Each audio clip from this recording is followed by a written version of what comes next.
Hello, everyone. Welcome to Avaya's Healthy Aging Curriculum. I am Andy Anderson. My partner, Ike Allen, and I are teachers, mentors, and the co-owners of Avaya University. Avaya is the creator of over 1,000 books, films, courses, teachings, and other supportive resources. Thank you so much, as always, for joining us. Our fellow teacher is Andrea Leonard today, and she's going to talk with you about exercise for the prevention, recovery, and survival of cancer. Andrea is a 35-year cancer survivor and PFP 2019 Personal Trainer of the Year. And in 2004, Andrea founded the Cancer Exercise Training Institute to enable health and fitness professionals to work safely and confidently with cancer patients. Thank you so much for being here, Andrea. Hi, Andy. And actually, I'm going to cross the 36-year cancer survivorship this year. So wow. You can update that, you know. Well, congratulations. And I'm so inspired and excited to dive into your work and all the history you've had to get to where you are today. It's just amazing. So I guess actually, would you start off by sharing a little bit about how you did come to do the work that you do today? I will, yeah. So despite the fact that I had cancer, I guess it was 1984, 3 years prior, my mom had her first incidence of breast cancer, and I didn't really understand any of it. At that point, I was 15 and then 18, but my mom was diagnosed for the second time in 1995, and at the time, I was a new personal trainer, and she said to me, can you help me with my recovery? Because she had a very difficult time at the beginning. She had permanent nerve damage, became addicted to narcotics from the pain, had to go through detox, couldn't move her arm, had a frozen shoulder. All of this, which I didn't understand at the time. So I happened to be working with her breast surgeon, Catherine Alley, and her husband, Richard Flax, who were both preeminent surgeons in DC at the time. I said, what do you think about writing a book on exercises for breast cancer recovery? And going back to 95, the internet was just coming to be. I barely knew how to use a computer. There was virtually no research on cancer and exercise. And she said, I think that would be a great idea. So we spent the next 3 years and enlisted the chiefs of breast surgery. We had Georgetown, GW, and Johns Hopkins universities, along with oncology nurses and exercise physiologists, physical therapists, the whole gambit. And we spent 3 years, and it was published in 2000. It's called Essential Exercises for Breast Cancer Survivors. I started off, and I had a nonprofit organization. I traveled and taught whoever was interested to become a breast cancer exercise specialist. And it was very difficult because at the time, nobody recognized the benefit of exercise for cancer in any capacity. And not to mention, they were afraid. You know, everybody was told, don't do anything, relax, recover, drink hot tea, and so on and so forth. So I did that for a couple of years, and then it was very difficult after 9/11 with a nonprofit. And I also realized the need for not just breast cancer, but for all of the many types of cancer. So my father had been diagnosed with prostate and bladder cancer. I have had 23 first-degree relatives that have had cancer. And so knowing that and wanting to create more people who were capable like myself, I created the Cancer Exercise Training Institute in 2004, and my goal was to create, in essence, an army of cancer exercise specialists worldwide who would be able to help in all of these different phases of recovery and prevention. Awesome. Thank you. So here we are. And I've trained about 10,000 people worldwide, and just in the past year have really spun global interest, and now I have affiliates in Taiwan, China, Australia, New Zealand. I'm going to Jordan next month, and then Germany and the Netherlands. So it's really exciting looking at translating the book into a number of different languages as well. Awesome. Thank you. I appreciate the background to know why it is that you. I wish I could consolidate it, but there's just no. It evolved for sure. That's great. So let's talk about how does exercise prevent cancer in your experience? Well, okay, so there's not a direct correlation. If you exercise and you do this much, you will never get cancer. We know that certain people are predisposed and they're genetically predisposed, but the reality is only 5 to 10% of all cancers are the result of genetics, which means that the other 90 to 95% are from oxidative stress, from our environment. And so part of that is what we are putting in our body and what we are doing with our body. So we know that exercise can help maintain a healthy body composition and minimizing the amount of body fat. There is a huge correlation with certain types of cancer, especially those that are hormone driven, like breast cancer, ovarian cancer, prostate, testicular.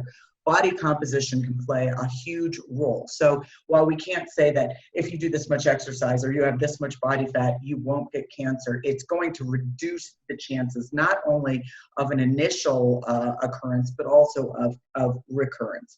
We also know that it's going to reduce the risk of diabetes. It's going to reduce the risk of osteoporosis, all of these other comorbidities, which not only are first occurrences, but when you've had cancer treatment, it increases the risk of all of those. So it's kind of an overall thing that we're becoming healthier through exercise, but it's also diet. So I kind of put that all together. And I think that there is more and more research to support this, and I cite it throughout our materials. So if anybody's interested, I can certainly provide that. But the evidence is out there that exercise for all of these various reasons helps to reduce the risk of certain types of cancers.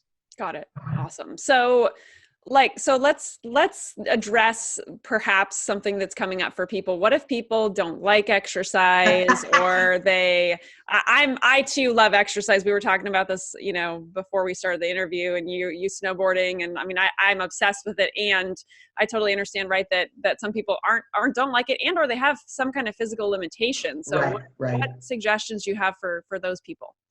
Well, I think the first thing is to find something they like doing. So, I mean, for all intents and purposes, even if somebody's knitting, they're doing something, very little, but it's better than sitting there.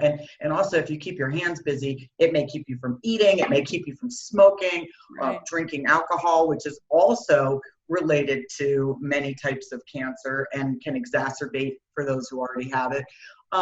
Even marching in place. So let's say we've got a very deconditioned, it could be morbidly obese, could be senior, could be an amputee. I can give them an exercise program simply sitting in a chair if they're unable to use their legs, or if you could see my legs, I could just march in place, or I could do both, because if we're elevating our hands or our arms over our head, we're increasing our heart rate. So that alone is just getting things moving. I find that having somebody, this of course is somebody who is physically able to sit on an exercise ball, the bouncy ones, people love it. You put a 70-year-old, and let me quote this again, this is not for everybody. This is for somebody who, is stable and can do this, or has somebody spotting them. But as soon as they start bouncing, they feel like a little kid again. It brings them joy. Same thing with bouncing on a mini tramp or a rebounder, which is amazing for everybody because it helps to promote lymphatic flow, which is very important for our health, but also when somebody's lymphatic system is compromised from cancer. So find something they like doing. If it's basketball, if it's golf, I mean, I don't really consider that super active, but it's all relative. So I tell the cancer exercise specialists that I train, meet them where they are. So find ways to incorporate the things that they like doing, even if it's cooking. I can be in the kitchen and show somebody how to do push-ups on a counter, or lunges or squats, or just isometrically contracting their glutes. So the bottom line is there's something for everybody, but they have to want it. Because if somebody doesn't want to make a change, they will not, period. And you have people who are diagnosed with cancer, and I've seen both sides of the spectrum, who are morose, who are depressed naturally, and who just kind of give up. Then you have the others who say, I'm being given another chance. I am changing my diet. I am changing my exercise. In fact, I just got off the phone with a woman the other day who was diagnosed with breast cancer and diabetes the same day. Self-motivated, lost 160 pounds. Wow. And she wants me to help her put together a precise program. But she doesn't need the motivation. I mean, good Lord, she's motivated. She just lost 160 pounds. So it's finding what's going to make that person want to do it, because unless you're sitting there cracking the whip and we can't get them to make that lifestyle change, then long-term results will not happen. Mm-hmm. Absolutely. I feel like, ever since you started talking and you were talking like this and that, I'm like, I feel like maybe we should just start doing some like movements as we go here today. Well, just I'll give you one for example. Yeah. So the majority of us sitting in front of a computer, we have what's called upper cross syndrome, which is forward head, rounded shoulders, which changes the natural curve of the spine. So if we could have everybody just simply engage their belly button, pulling it to the spine, squeezing their shoulder blades back and together, and then dropping them, because we tend to do this, then just bring your head back into alignment. And everybody says, oh, I have a double chin. Better that you should look like, Quasimodo. And for every inch the head is forward, so the earlobe should line up in the center of the clavicle. Every inch forward is the weight of the entire head on the cervical spine. And it's a chain reaction, because there's no part of your body that isn't connected to something else. So I start with a comprehensive postural analysis from top to bottom, because if you don't address these muscle imbalances and you just start exercising randomly, then you inevitably, you won't address the concerns that need to be addressed, and you may exacerbate these postural deviations. So when we have people who've had radiation, they have scar tissue and adhesions from surgery, they may have had a muscle removed for reconstruction, or there's cancer in it. There are so many muscle imbalances, which can then also lead to range of motion limitations in different planes. So I teach people how to identify these limitations or imbalances, and then we take the person who loves basketball, or we take the person who only loves to ballroom dance, but we figure out how we can incorporate those movements, even if it's flowing or yoga, not just holding a pose where there's an imbalance, but working towards increasing range of motion. So I can take any type of activity and create a cancer-specific exercise program for that individual. Awesome. Yeah. It reminds me, my mom had breast cancer maybe 5 years ago, and she had a mastectomy on one side. And that's been one of her major, I guess, side effects of the surgery, as far as like her pec muscles and things being out of whack and just less range of motion. And she's done a lot of yoga in the last year and a half, and she's seen just great results with that. Yeah. And, the thing is that although for many people, while it's that they're well-intended, if they don't do the right exercises, and I can't emphasize this enough, and this has nothing to do with your mom. I mean, your mom sounds like one of the lucky ones. But I mean, my mom's been in and out of physical therapy for 30 years, and she's still, she tells me even the best physical therapist, the best trainer, if they don't understand A, B, C, D, E, they're not going to get the results. And I look at my mom, and she tells me what she's doing in physical therapy. I'm like, has anybody done a postural assessment? Has anybody measured your range of motion? And here we are 30 years later, no. And lymphedema, which is the swelling of the extremity, or it could be the torso, following removal of lymph nodes or radiation to the lymph nodes, I call it cancer's dirty little secret, because most people aren't even told about it, let alone shown how to prevent it, how to identify it, and how to manage it. And that's all part of the patient education. So there are so many things that we can do as a cancer exercise specialist. It's, it's physical, it's emotional, it's educational, everything from diet, exercise, morale, self-confidence, self-esteem, so many benefits. Awesome. So actually, could you say a little bit more about the lymphedema? Because that's another thing that, a friend of mine who had breast cancer, had struggled with off and on over the years, even since remission and stuff. What suggestions could you have for people who are dealing with that currently? Yeah. Okay. So once again, if you've had lymph nodes removed or irradiated, that particular part of the body is going to be at risk, specifically for lymphedema. The risk does not increase or decrease with time. Now, there is some research on this now, so that may change. I have read something about, maybe the risk goes down over time, but generally speaking, this is something that people have to worry about forever. So whether it's the day they come out of surgery or 30 years later, and it could be a cut, a scratch, a bug bite. Keep in mind that our lymphatic system is designed to basically filter out all the garbage out of our body. So if it's not working properly, we have a more difficult time fighting infection. or any outside influence on our body. So let's just say, for example, because I had thyroid cancer, I had lymph nodes removed in my neck. It's somewhat of an oddity and too much to explain, but in this particular case, the swelling could be in the neck and up into my facial area. If it were breast cancer, for example, and I had lymph nodes removed on my left side, then I would be looking for swelling possibly in the pectoral, in the lat area, especially if there's radiation, because it's somewhat like a sandwich. It's just going to go through and hit anything. And I would be looking for swelling anywhere down my arm on whichever side. And then if somebody has radiation or lymph node removal in their torso, there could be congestion in the midsection. And then we go into the lower body. So somebody with ovarian, cervical, prostate, testicular, if they have like an inguinal lymph node removal or radiation to the pelvic area, they are at risk for swelling in that pelvic area, as well as in either leg, either foot, or any of the 10 toes. Lymphedema can be totally preventable with proper education. So I start off with a sheet where, these are all the ways to prevent lymphedema. Things like getting a manicure and having your cuticles cut and bleeding and possibly getting an infection. That could do it. It could be a bee sting, a bug bite, a burn on the stove. So wearing gloves when cooking, wearing gloves when gardening, staying away from chemicals, being in contact with your skin. But lymph drainage exercises. So we always start off with 5 minutes of cardio. It could be marching in place. It could be bouncing on a trampoline, which is perfect because that really helps with lymphatic flow. And then there's a sequence of exercises. So it always starts with pelvic tilts and crunches. So pelvic tilts is neutralizing the curve in somebody's spine. In other words, if they were like flattening their back to the floor, and then crunches of course, this type of thing.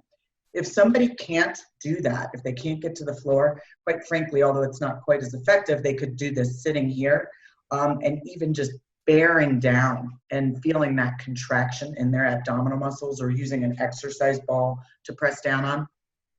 And then there's a sequence. So for upper body, we start with a number of different arm exercises, arm circles, chest presses, isometric back squeezes. We go through neck stretches, and then eventually the arms are overhead, and you can't see my hands, but I'm doing wrist circles, fist clenches, bending and flexing and straightening. And then they can proceed to do whatever the prescribed exercise program is.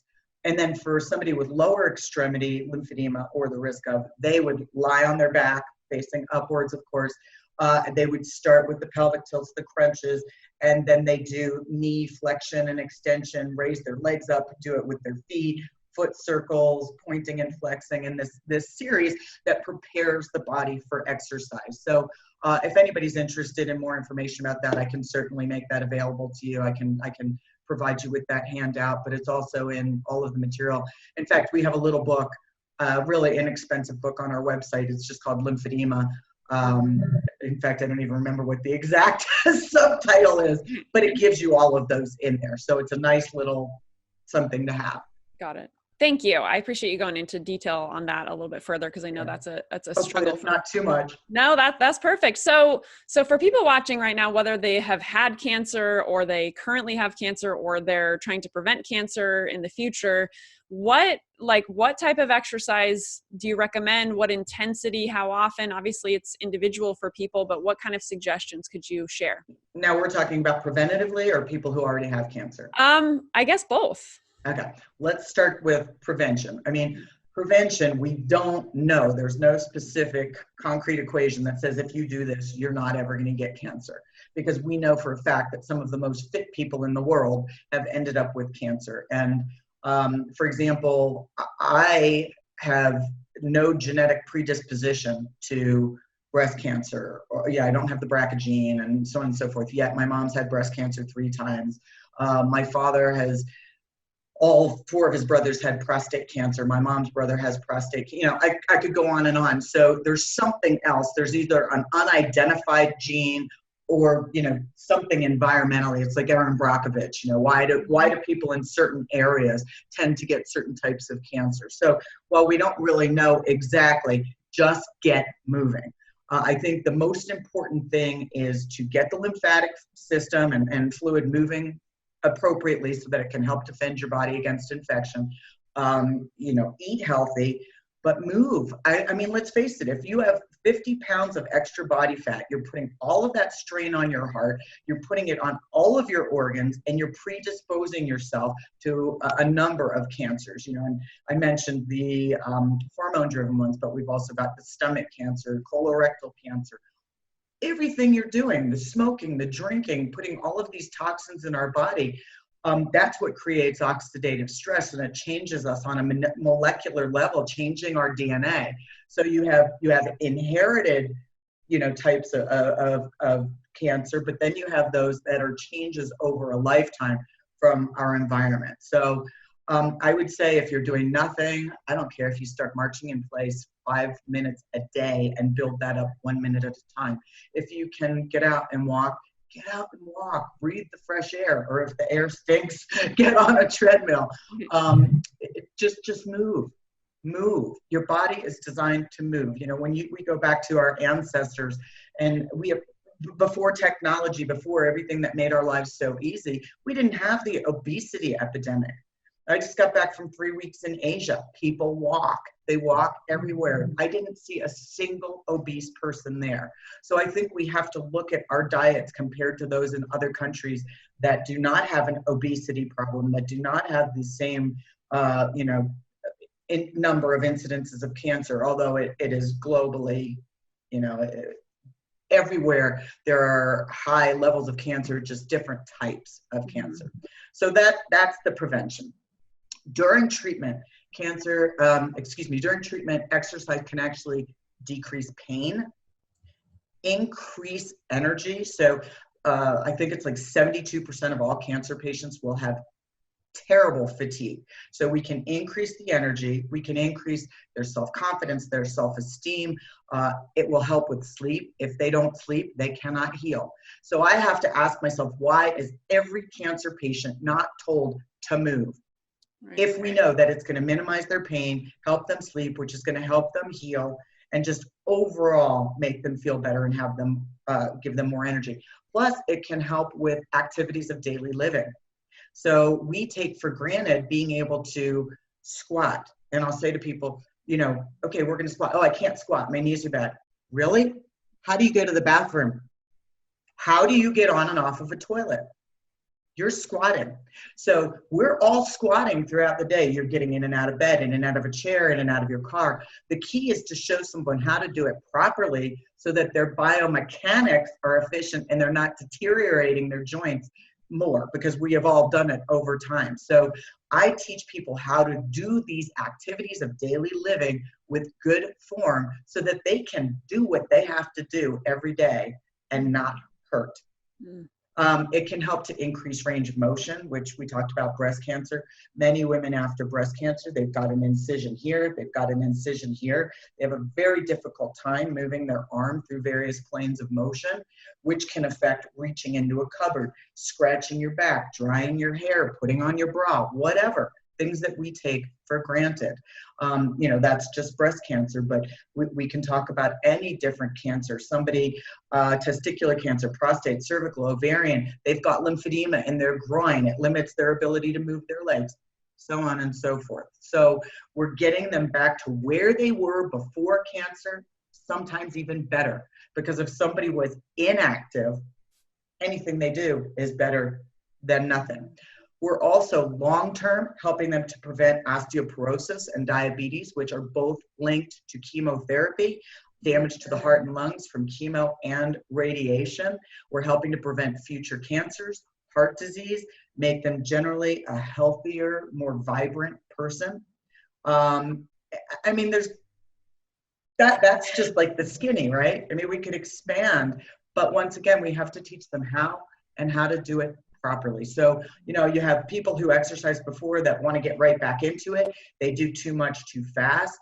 They get lymphedema, or they have some other issue that requires more surgery. Or we have people that are so scared to exercise, they do nothing. So somewhere there's got to be this education, and what I've always tried to do is bridge the gap between the medical and the fitness community, because right now they get out of the medical, out of the hospital, and it's like there's this big moat. Here's this castle and there's alligators in here, but there's no bridge. There's no bridge for the cancer patients to cross over to get to that other side, whether it be physical therapy or whether it be personal training or group exercise. They don't know where to go. So, we have this directory on our website where cancer patients or their family can actually put in a zip code wherever in the world and find those people who have gone through this extensive program and know that if they are working with this person, that they are in safe hands. They've got our seal of approval. Awesome.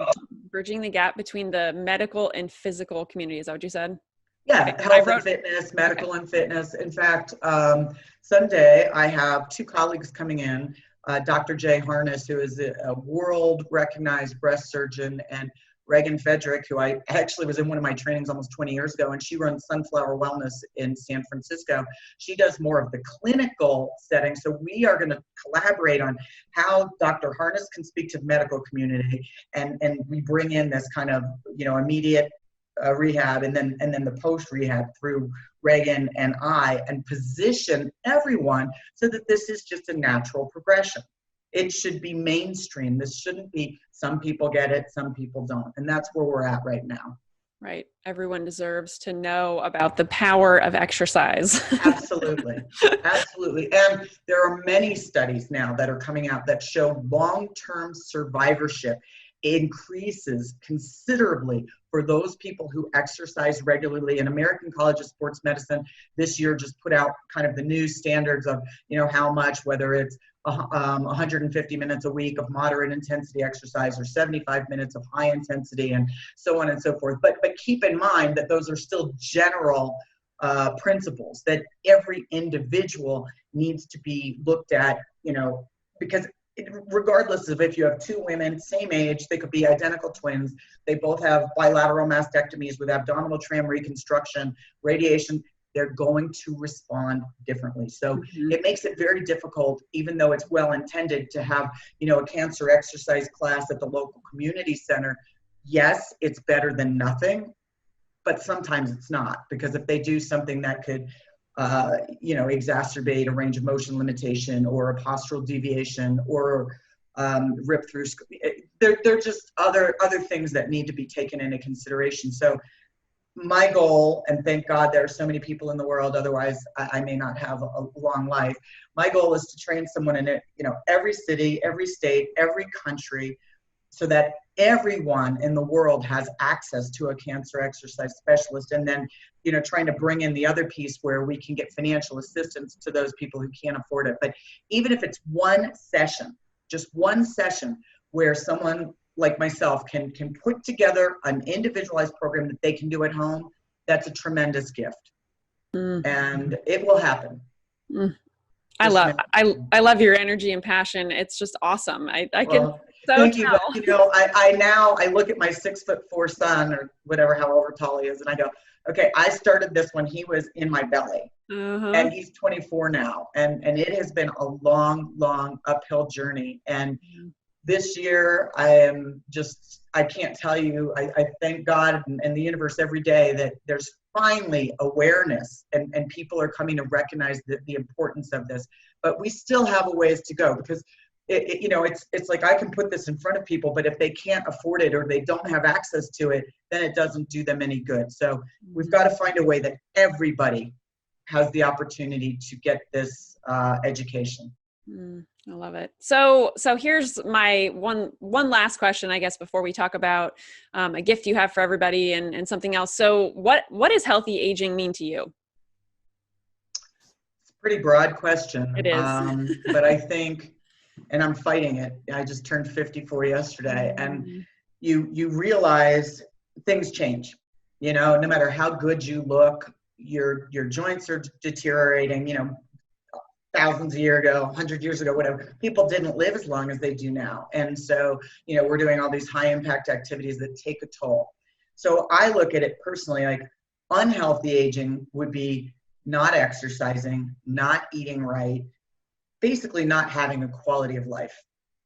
You see people in homes or people walking down the street, bent over with a cane. To me, that is not healthy aging.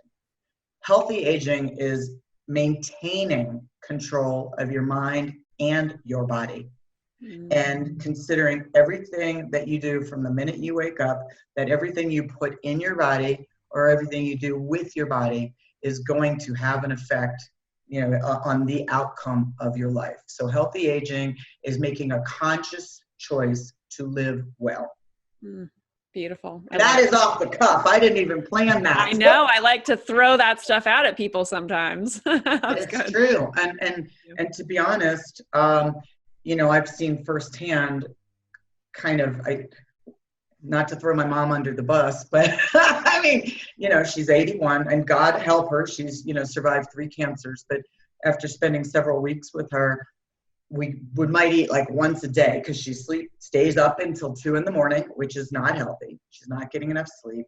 She's having to use medications to get to sleep because she can't, calm herself down. She's not exercising regularly. And then we go out to eat and she orders pineapple upside down cake pancakes. And I say, Mom, you can't eat that. And, there's a lot of controversy of sugar and cancer and whatever, but I think sugar is just unhealthy altogether. So, but she makes excuses like, well, I only ate 1 time today. And I'm like, that doesn't make it right to eat sugar. So that, God love her. And she's not in horrible shape, but I'm just making a point that those are choices we make. Are you going to order the pineapple upside down cake pancakes with rum whipped cream, or are you going to order an egg white omelet with vegetables and chicken sausage or something like that? So we're all responsible for our choices. We certainly are. Yep. And it's always a good reminder. Absolutely. Absolutely. So none of us are perfect. No. Absolutely not. Well, thank you. I love it. And thank you for answering that off the cuff. And so, okay. So we have a couple buttons below the video, everyone who's watching or listening, that lead over to a gift you have, Andrea, as well as an offer. So could you tell us about those? Absolutely. So Essentials of Cancer Exercise is a very, very basic little guidebook. It can be for a health or fitness professional or for somebody who is coping with cancer or a family member. And it just talks about the basic principles, somewhat elaborating on what I talked about today. It is a download, so it is not available in hard copy. But you can certainly print it out once you download it. And that will also invite you into my weekly newsletter. And every week, I am always posting different case studies, different exercises. Sometimes it might be a healthy recipe, whatever, but it's all good information for anyone dealing with cancer, loved one, friend, what have you. So that would apply to anyone. And then the other offer, the 30% off of the Cancer Exercise Specialist Advanced Qualification. This is a comprehensive course for any health or fitness, professional that would like to dig deeper. It is a 500-page